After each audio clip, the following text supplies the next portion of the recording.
Ladies and gentlemen, this is TVP World. I'm your host Benjamin Lee, and welcome aboard the Eastern Express. Today we're taking a journey to a place that sounds like a level in a particularly difficult video game, Dagestan, the Russian Republic that is both a geographer's delight and a political analyst's migraine. If you're wondering where Dagestan is, don't worry, so is most of the world. It's tucked away in the southwestern corner of Russia, hugging the western shore of the Caspian Sea and hemmed in by the imposing peaks of the Caucasus Mountains. Dagestan, which literally means land of mountains, might sound like a peaceful, picturesque place, but it's more complicated than that. Let's take a look at our latest report to find out more.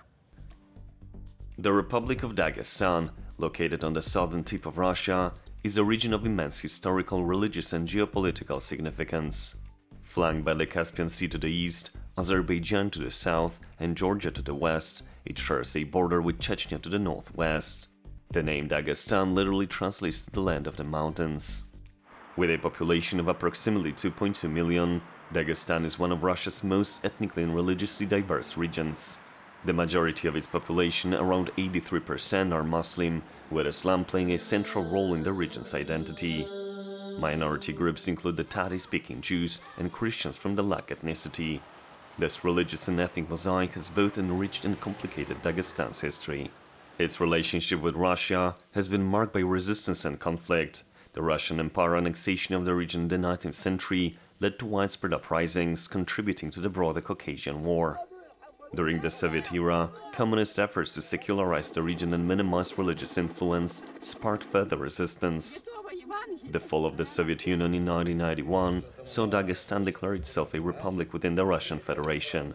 Although it has since maintained a degree of autonomy, it never pursued full independence from Moscow. For nearly 2 decades, Dagestan was a hotspot of Islamist militancy, driven by radical groups opposed to Russian rule and leading to violent confrontations with Russian security forces.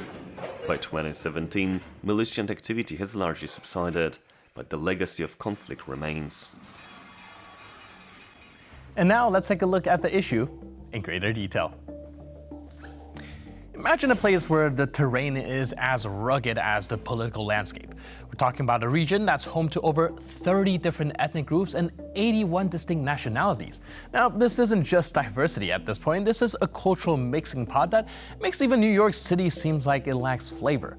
But let's zoom in on the geography for a second. The Republic is like a giant sandwich with 5 layers, towering mountains, forested hills, a narrow coastal plain, swampy lowlands, and finally the semi-desert Nogai steppe. Now it's a veritable buffet of landscape, and you know what? The mountains aren't just any mountains. They're the mighty Caucasus. Now these peaks cut Dagestan into pieces, isolating communities from each other and from the rest of the world. Now, they're also riddled with fast-flowing rivers that are the kind of waterways that only the most foolhardy kayakers dream of. But for all its natural beauty, Dagestan is a land of paradoxes. It's rich in natural resources, oil, natural gas, coal, and rare metals, but the terrain is so challenging that exploiting these resources is like trying to extract gold from a bank vault with a spoon. And while the coastal plain is pumping out petroleum like there's no tomorrow, the rugged interior remains largely undeveloped. And let's move on to agriculture because, of course, what's a mountainous, resource-rich, ethnically diverse region without some good old-fashioned farming? Now, surprisingly, agriculture is the backbone of Dagestan's economy, especially stock raising. With only 15% of the land being cultivable, they've mastered the art of making every inch count. They also grow wheat, corn, and rice, and if that doesn't sound impressive, just try farming on a mountainside sometime.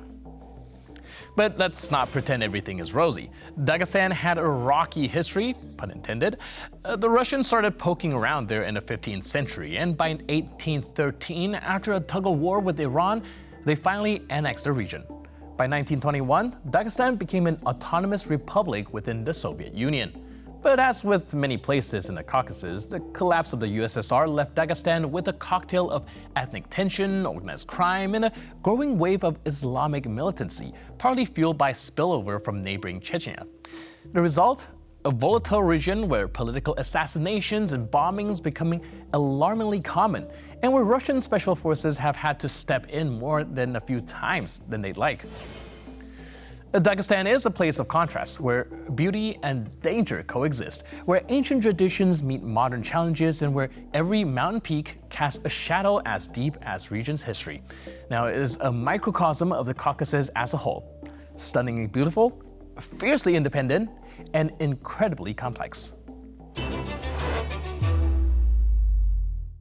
And now here to share more light on the issue is Iwona Kolisiewska from the Institute of Ethnology and Cultural Anthropology of University of Warsaw. Hello and welcome to Eastern Express. Hello.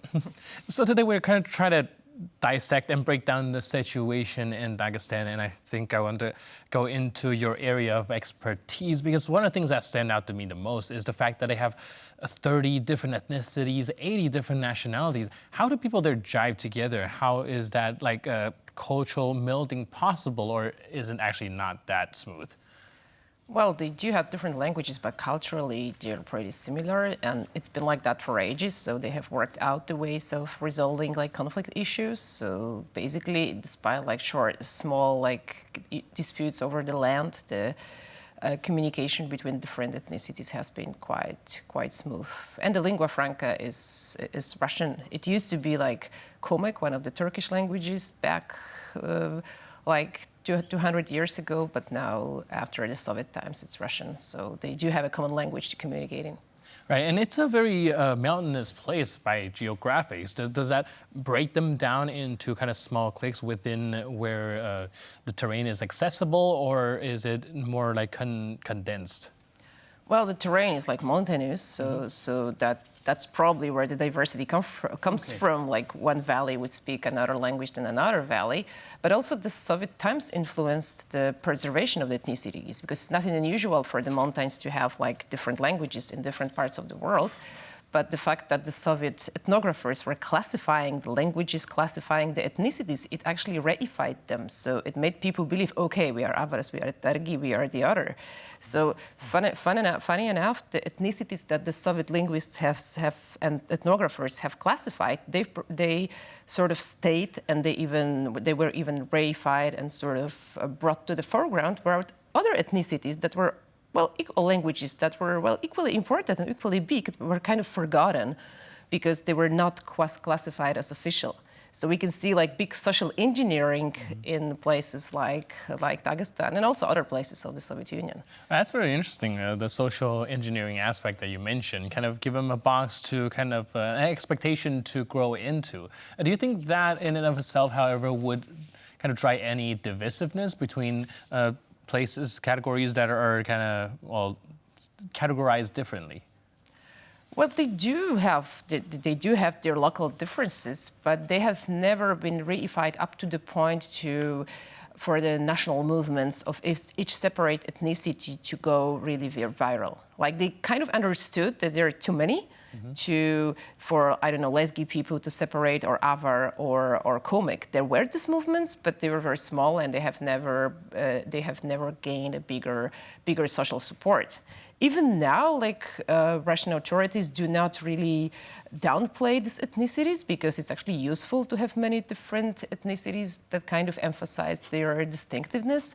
So these little national movements are still kind of free to operate, because for everybody it's clear that there will be no Leskistan, Avaristan, or Dagestan, because they are too much bound together and they are too small.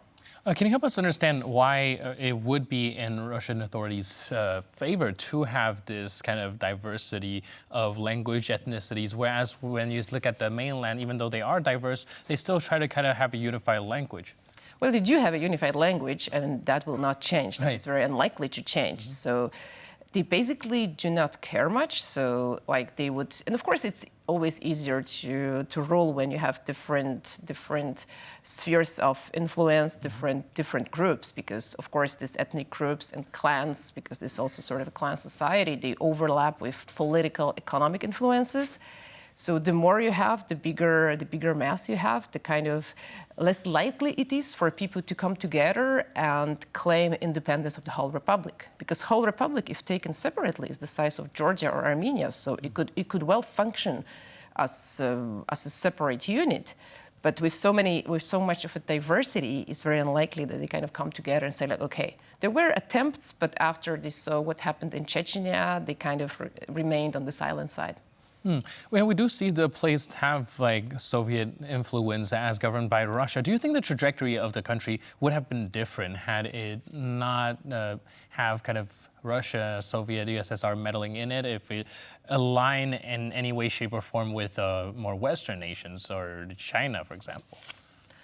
Well, I think West has never been interested into Russia falling apart. They have, in the first place, have not been interested in the Soviet Union falling apart, but less so Russia. Like still now, like none of the movements, like decolonizing movements, I don't know, Buryat people or Tatar people or Chechen, is not really supported. Like I think the West fears the separation of Russia because Russia is always kind of foregrounding the Islamic threat, which is of course very much overemphasized. But I think Russia is very much playing with the Islamic terrorism card towards the West and saying like, look, we have Islamic terrorists here. We can keep them silent, but you better not mess with us. Right. I think that is one of the kind of calculation, one of the factors that is why the West kind of being a little hands off on this place. And we do see a little bit of a rise of kind of Islamic movement within Dagestan. Do you think that is a sign that Russia is somehow losing its grasp on the nation, or should we just look at these as isolated incidents that doesn't have a very big kind of implication to it? Well, it's always a broader picture, but I wouldn't say we experience the rise now. There has been a rise into the 2010s, like so. Then I could say like I could virtually see it growing, like going there every year. I could see like wow, young people turning to religion. But right now it's more of a balanced thing. I think right now Russia is more playing with.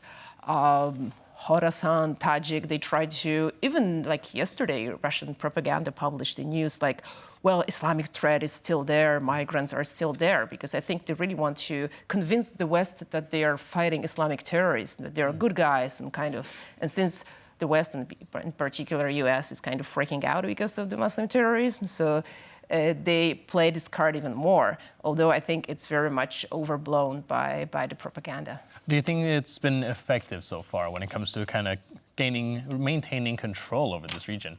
Of course, like Russia managed to convince the West that Chechnya is such a big threat that they are going to establish an Islamic terrorist connected to Al-Qaeda and so on. And of course, there has been some links. I cannot deny that. But nevertheless, the small Chechnya would not pose a big threat to Russia. And very often, Russian secret services were kind of also messing up with Islamic underground. So there has been some threat. It's not, I don't deny that. But I do claim that it's overblown by Russian authorities. Right. Do you think that, Dagestan still sees a lot of rich natural resources that yet to be tapped, and any, projections in the future whether kind of Russia or Dagestan itself will take advantage of these natural resources and try to gain a stronger foothold in the region? Well, if it was only about natural resources, they could have. But at the same time, most of the people in Dagestan, except for this small number of people that do want to fight for freedom of the Caucasus. But since they do it under Islamic terms, they're also not supported by the majority. I do not honestly think that they are going to claim any independence. There would have to be a big economic collapse in Russia for them, and they would have to stop receiving the funding from Moscow. So it's Dagestan's sort of sponsored colony, as I always say, like Moscow is financing it, and they kind of keep quiet, they're fine, they do their little business.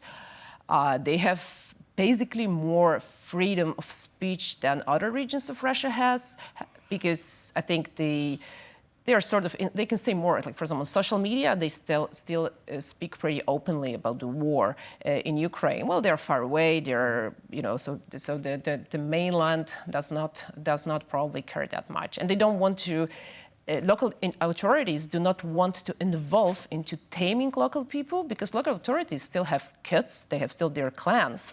So harassing someone for saying something on Facebook means that this person will may also experience some, not nice things to their family, for example. So in clan societies, it's more difficult to control people and to make them kind of obliged to what the propaganda says. So it's kind of a very interesting situation that these local authorities are in. On one hand, they do answer to the authorities on the top, but on the other, being so entrenched in their local communities also kind of limited the effect that the Russians might have on the region. I think this brings me to, one of the conscription efforts I see during the war, and they did have some problem when they're trying to conscript from this region, a lot of pushback. And like you also mentioned, there's a little bit more freedom of speech when it comes to pushing back against this war narrative. Do you think it is somehow connected, the fact that they are able to discuss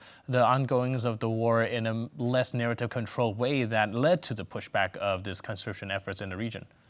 Well, I think they do rebel for two reasons. One is cultural; they're simply more rebellious, and they do have more support in the clans. So if a random Russian goes to the Red Square and shouts against the war in Ukraine, he'll be arrested and nobody's going to support him. Whereas if a random Dagestani goes somewhere in the capital of Dagestan and shouts something against the war and he gets arrested, then the whole clan comes to this police station, and it causes havoc.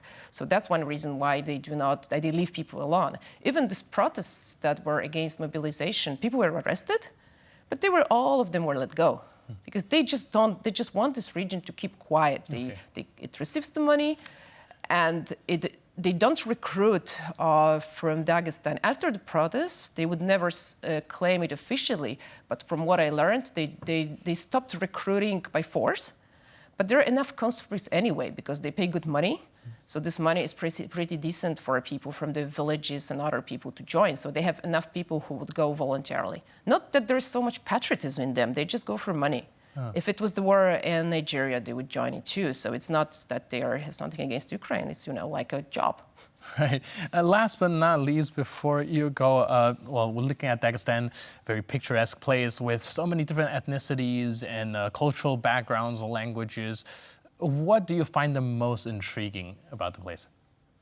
About the place? I think the fact that it was apparently so easy to do the research there because people were so open. Like they have always been there. Like they felt like the place belongs to them.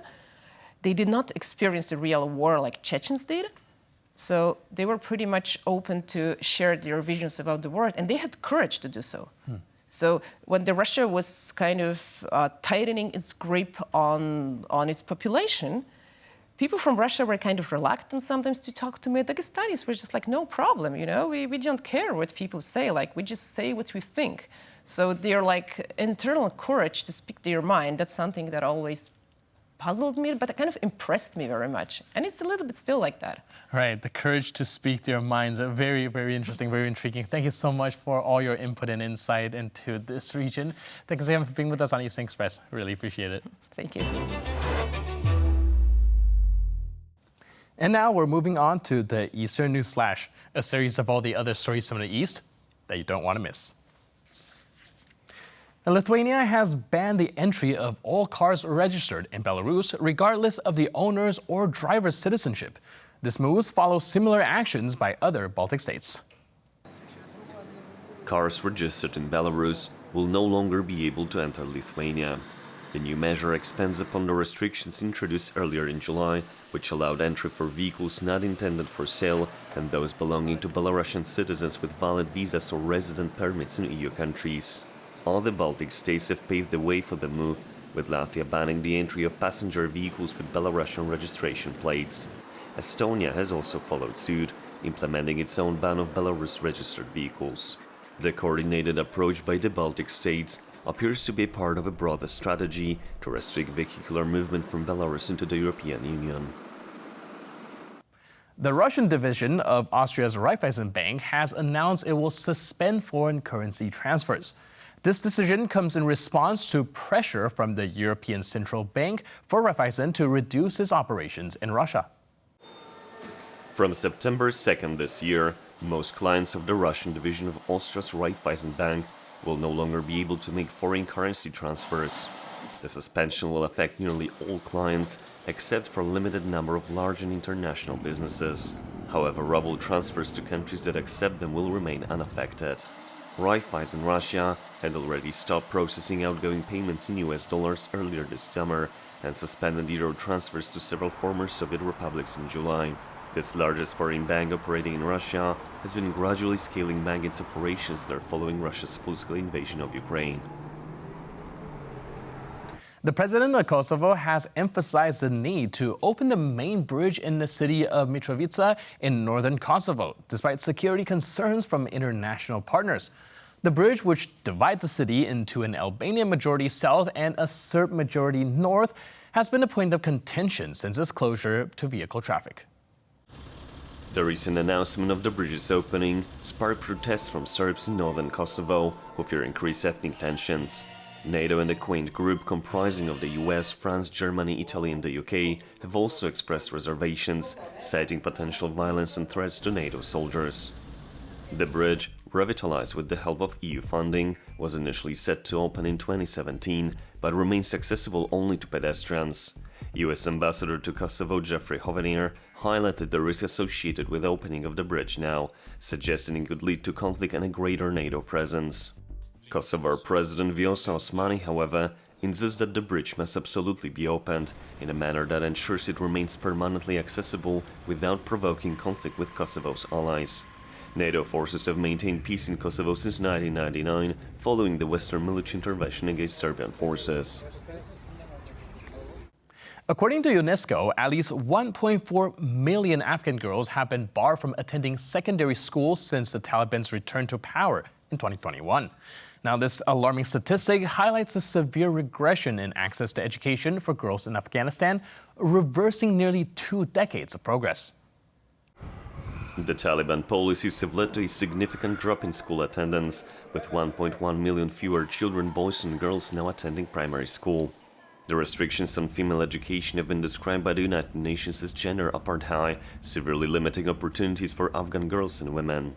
UNESCO's Director General has called on the international community to advocate for the unconditional reopening of schools and universities to Afghan girls and women. The organization warns that the continued exclusion of girls from education could lead to increased child labor and early marriages, further jeopardizing the future of an entire generation. The situation remains dire as the Taliban marks 3 years since seizing Kabul, with women being systematically removed from the public life and denied basic rights, including education. And that's all on this episode of Eastern Express. But for more news, update, and commentary, please stay tuned to TVP World.